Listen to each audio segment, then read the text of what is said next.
that that station that nobody has, so nobody knows where to, you know, stream it or whatever, what have you. But it's a really good show. It's about basically this Vietnam vet. I'm gonna try to do a summary that's not total bullshit. But yeah, it's about this vet that comes back to his basically his girlfriend, and his girlfriend's like seeing somebody else, but he doesn't figure it out, and he I guess people think that he did some crazy shit over in Vietnam, so this like mafia dude tries to hire him as a hitman, and he tells him no. So they go to his best buddy, who is also a vet, and they offer him the same deal, but his buddy has more of a family, so he takes the money in advance, hides it, and he goes after the guy. And then the main guy, Logan Marshall Green, comes with him to help him because he feels bad, and his buddy ends up being murdered, and he doesn't know where the money was stashed. So now he's held accountable because they figured out that he was there, and that's what kicks off the season. But definitely I would recommend, if you guys can find that, stream it, whatever you have to do, buy it. I hope it's not canceled. I heard it might be canceled, but I hope it's not, because it's amazing. So that's my TV pick for this time. Yeah, that sounds good. Yeah. What's next for Blu-rays? Let's see. I rewatched a few things, but I'm gonna say check out, because I just plugged Hatchet. Check out Adam Green's more serious survival horror film called Frozen. It's from 2009. Obviously, it was before fucking the animated Frozen. Insert joke here. Yeah, I was about to correct your information. Yeah, 2009. Disney, I believe. It's about these three. They're probably in college. These three kids. It's 2 guys, 1 girl. They go out to the basically like snowboarding on this fucking like mountain, right? And they have the, what do you call them? The ski lifts to go up, and they wait till the very last ride, and the guy's like, no, we have a fucking storm coming in, you guys can't come up, we're shutting down. And they're like, please, one last ride, right? And he's like, okay, go ahead, but make it fast, make it the fastest ride ever, right? And when they get up, probably like halfway up, the guy gets distracted, and his buddy comes and is like, hey, like, you're not going to be able to get your time off next week.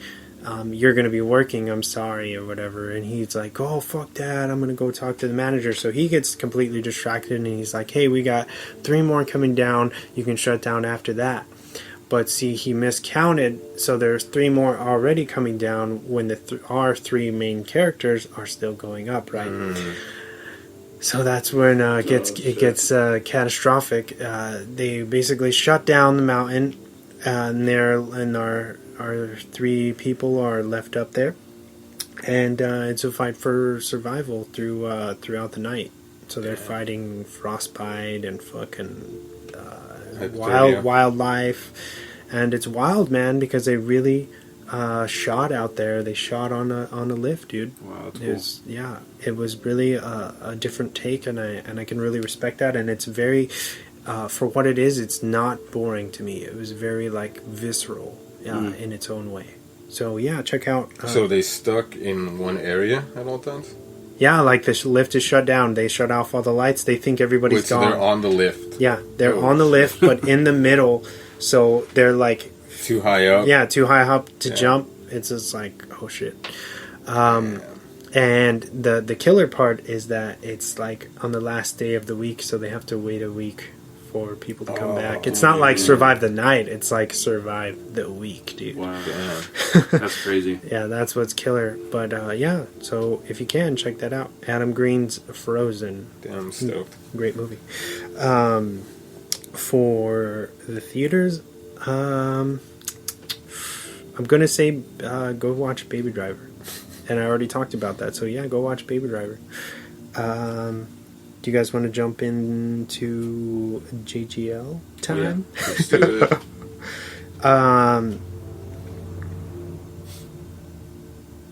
What do you guys want to talk about first? You want to do the synopsis? Yeah. All right, so let's break down the story for you guys at home. When a young hockey player by the name of Chris Pratt suffers a brain injury during a car accident, he is then forced to try to maintain a normal functioning life. As you learn about his job at a small town bank, he is soon confronted by a group of men who want him to help with an elaborate heist plan. Damn. Sounds good. So the film is called The Lookout. It's starring Joseph Gordon-Levitt, of course, Jeff Daniels, who they meet again years later in Looper, as you guys know. Matthew Good, who is also Adrian in Watchmen. He looks completely different, but that's him.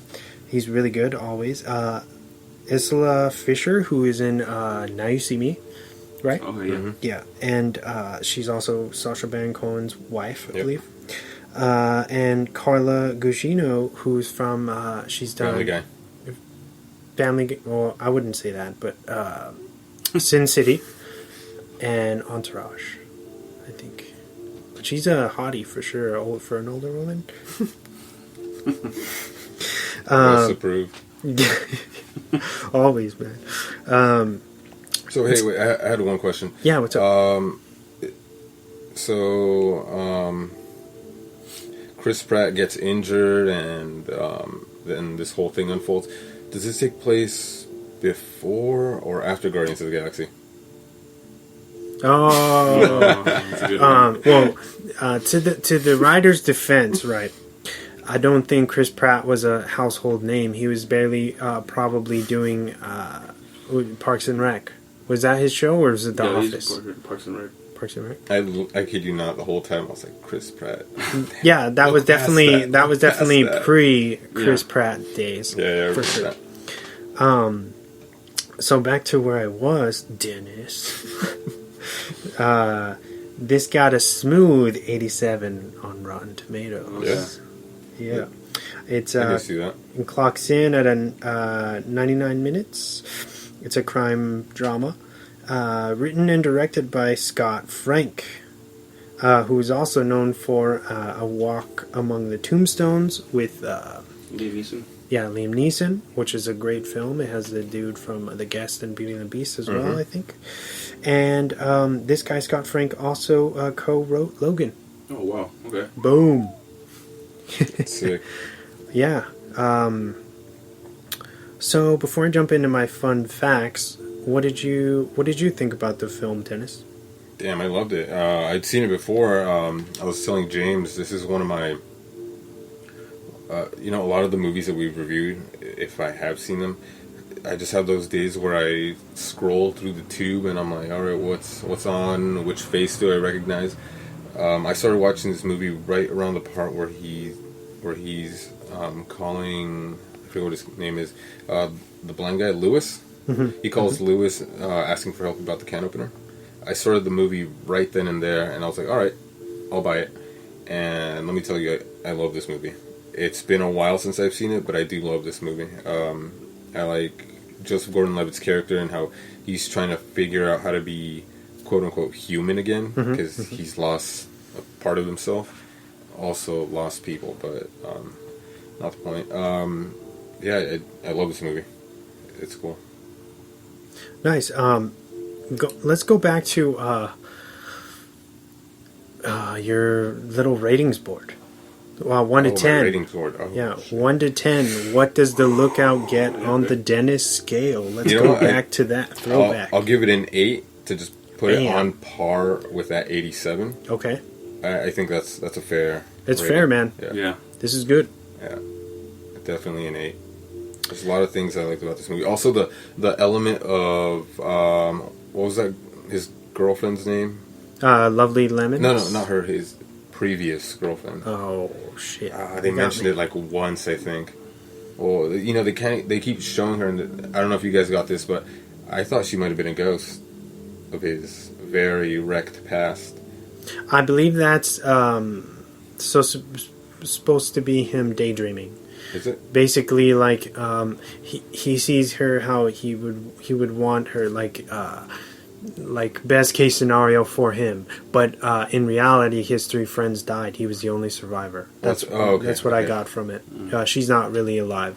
You know, because at the end, doesn't she look at him, but she can't really stand looking at him? Because that's one time they actually make that like connection. Because before then, you just see her walking off from behind, but this time you actually see her walking towards him, and she looks at him for a couple seconds. Then she looks away, and he talks about how he hopes one day that she can forgive him. But it does make sense that she would be dead. But it I think it has more to do with him forgiving himself. Yeah, I feel like like I agree with James. I feel like it's symbolic for him kind of becoming more whole again. You know what I mean? After this, not just with her, but with this whole thing, it's kind of gave him like some strength back. You know what I mean? Yeah. Like this whole film. Okay, yeah, I can see that. Or the events of the film, I should say. Also, the sheriff, man. That sucked, yeah. You want to make an omelet? You got to break some eggs. Right? Not that one, though. I'm just kidding. Yeah, that was sad. Yeah, I kept trying to remember because I had seen this before, and I was like, he just gets maimed, right? He just gets maimed. I'm like, damn, with that shot in the face. The shotty. But he, you know, he knew that dude was there. Yeah. Somewhere. It was just like he kind of jumped the gun and got flustered, and that's what did him in, you know what I mean? But that had, in my opinion, that had to happen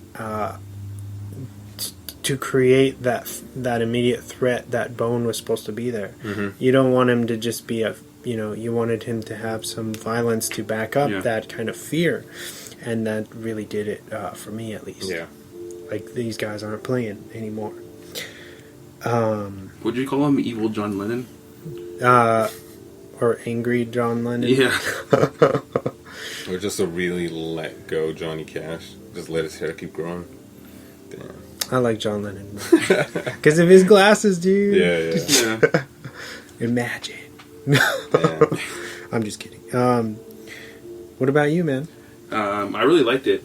I think all of Joseph Gordon-Levitt's movies are all pretty much solid. I'd have to agree. I really like the family dynamic that they had when he went to his parents' house. Yeah, and you can feel the tension between him and his dad. His dad wants him to be normal again, and he kind of knows he's never going to be normal again. His dad is too proud. He's never going to be how he was or how his dad pictures him to be again. And they just keep trying to push him to be that same Chris Pratt. Yeah. And it's sad, dude. And I like the fact that his blind friend Lewis, Dennis in front of me, he tells him I don't think you should go home anymore. Yeah. Or visit the family anymore. That was a very kind of touching moment, where you're like, man, this guy really cares, for Chris. Yeah.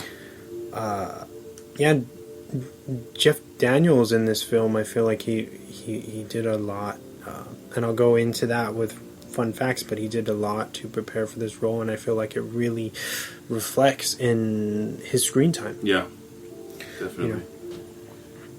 What would you give this at a 1 out of 10? I give it an 8. An 8? Along with Dennis, yeah. Mm-hmm. Cool. I just like I like the struggle that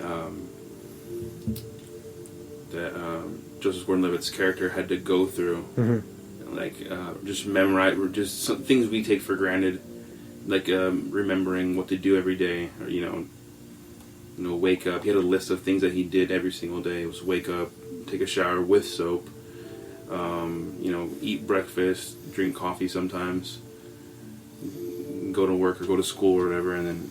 Yeah, it really, like you're saying, I think it really puts things into perspective and makes you maybe even look at life in a different way, which is really cool when a film can hit you at your core like that, really.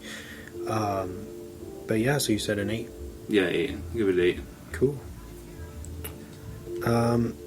For me, this was my surprise film. We didn't have a film locked down for this week yet.